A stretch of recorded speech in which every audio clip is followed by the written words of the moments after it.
maintain nila at hindi babaho, hindi maging mabaho yung tubig. So overflowing sabi ng iba at hindi ito stagnant. Yan po ay talagang tuloy-tuloy pababa. So hindi ko alam kung hanggang saan yan. Pero sa nakita namin nga ay nagkukulay green na yung tubig o nagkukulay blue rin yung pinakailalim.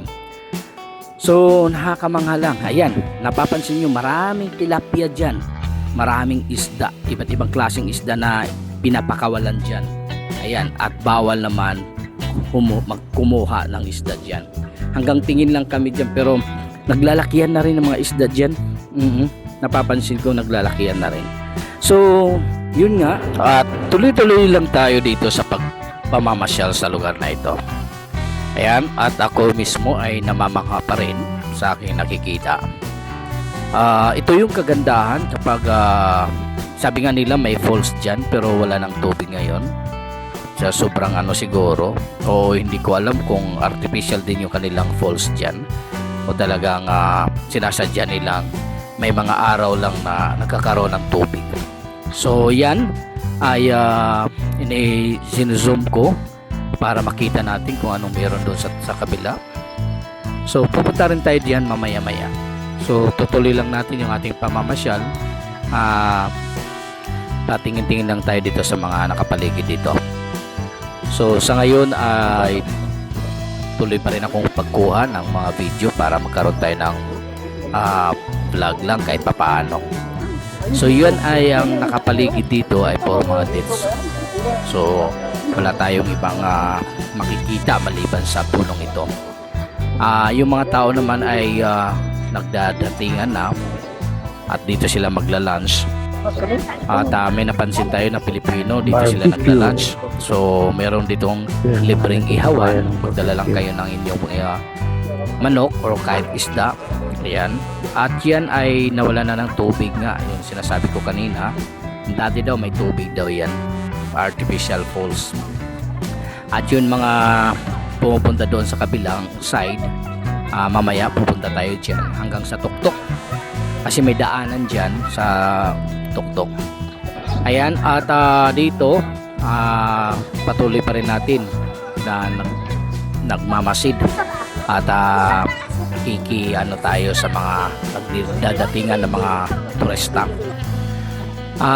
Ako naman at yung kasama ko ay magkanya-kanya kami muna kuha ng video dahil yun lang naman ang aming pake dito ay magkaroon ng konting vlog kahit papaano meron tayong may update sa inyo. Yun nga ay ayan, mga kapwa Pilipino natin ay nagbabike.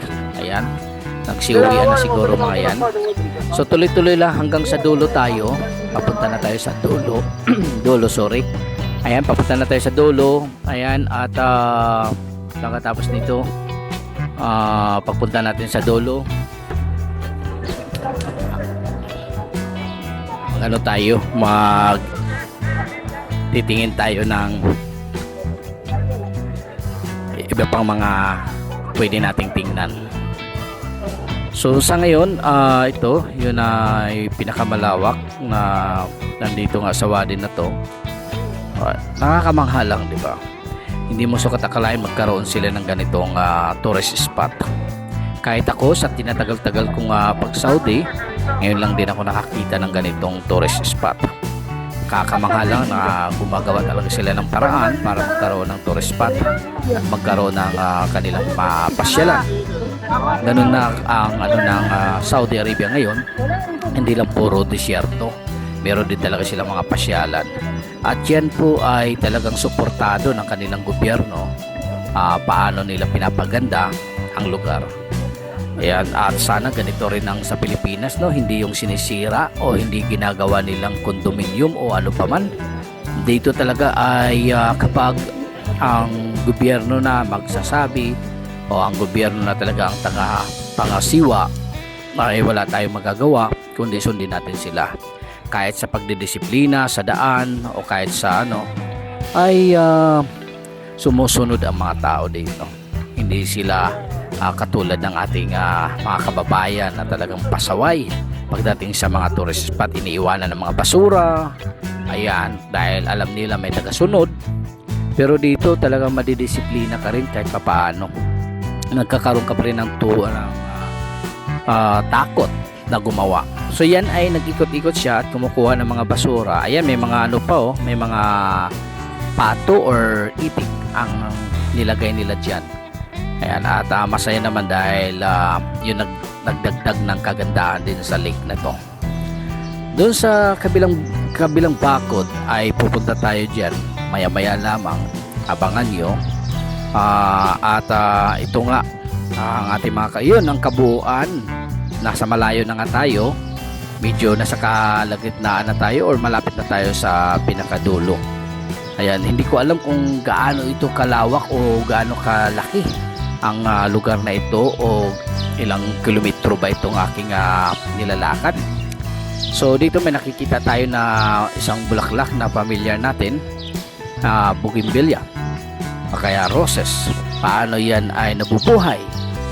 Dahil nagkakaroon yan ng tubig, meron lang silang nilalagay dyan na hose para continue ang tubig dahil niiwasan nila magiging tuyot. So nandito na tayo sa pinakadulo, may tulay pala yung pinakadulo. Ayan, ang ganda lang, no?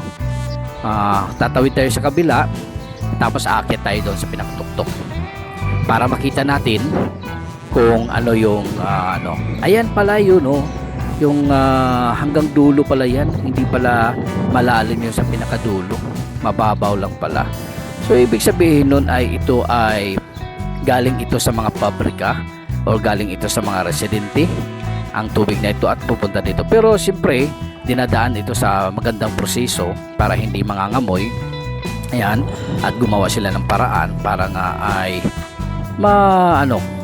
ma-preserve nila ito. So nandito na tayo sa kabila. Ito yung pala yung kanilang puro lang mga upuan.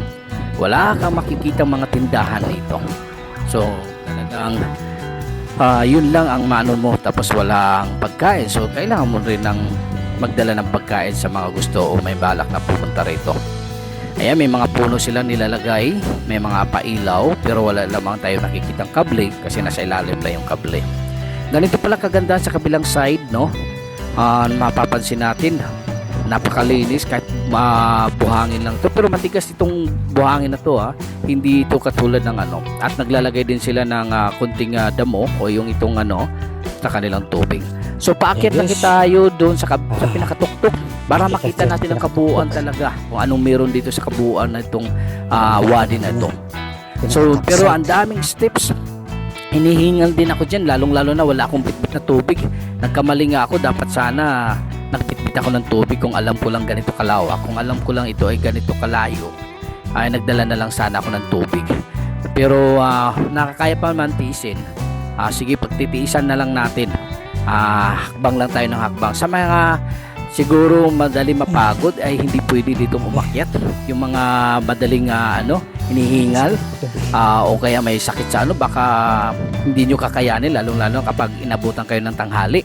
So wag niyo na lang subukan sigurong umakyat. Hayaan nyo na lang muna siguro ng mga bandang hapon, pwede na kayong umakyat dito.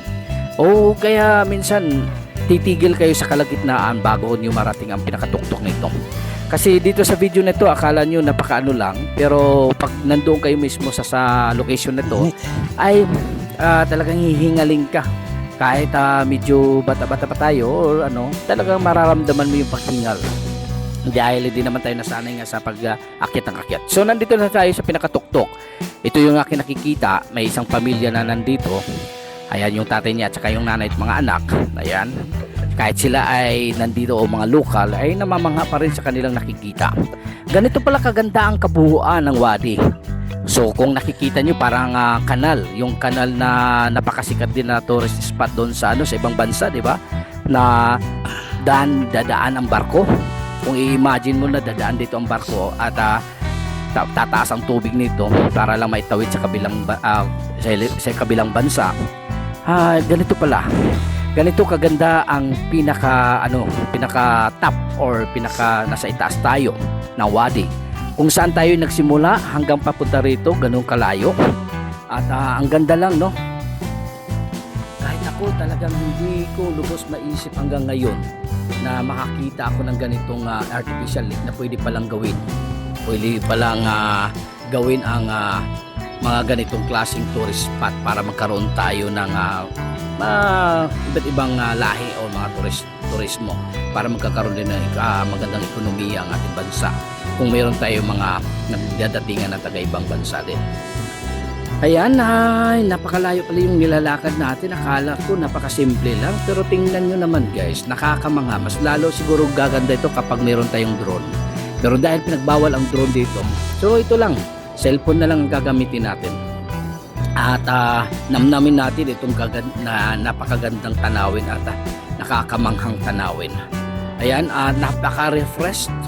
Kapag na dito may mainit na may kasamang hangin. Ayan, at ito ay nasa bandang alas 9 na, alas 10. Medyo may kainitan na to pero may kasamang hangin. Kaya okay lang.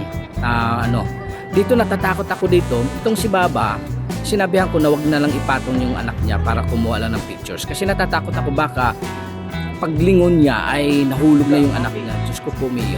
Na ayaw talaga magpaawat itong si Baba, itong tatay ng batang ito. Talagang kinukuha na ng pictures. Pero ako talaga ang natakot dito sa ginagawa ng Baba na to. Ayan, kinakabahan ako dyan guys, sa totoo lang guys.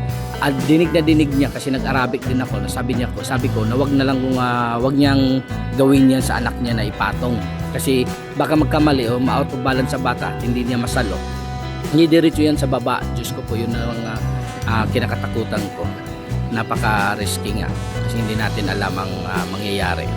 So yun, tuloy-tuloy pa rin tayo sa paglalakbay dito sa ganitong lugar na nakikita. Sana naman sa mga viewers ko, sa mga subscribers, hanggang dito sa pinakadulo ng video ito ay nandito kayo.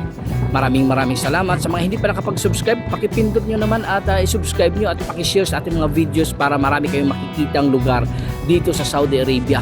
Ayan, at iba't ibang lugar ang ating pupuntahan kung sakaling magkaroon tayo ng oras para meron tayo ng mga ihatid sa inyo na mapapanood nyo rin. Ayan, ako'y nagpapagwapo dyan. Yun, ang cute. Ayan, di ba? Cute na kasi matanda na. Ayan, di ba, Lina? Ayan, sa mga gustong pumunta dito sa Wadi Riyadh, Saudi Arabia, pumunta lang kayo dito. Pag nasa sentro na kayo, sabihin sa taxi o sa Grab, papunta kayo ng Wadi. 25 riyals lang ang pamasahe. Yun lang.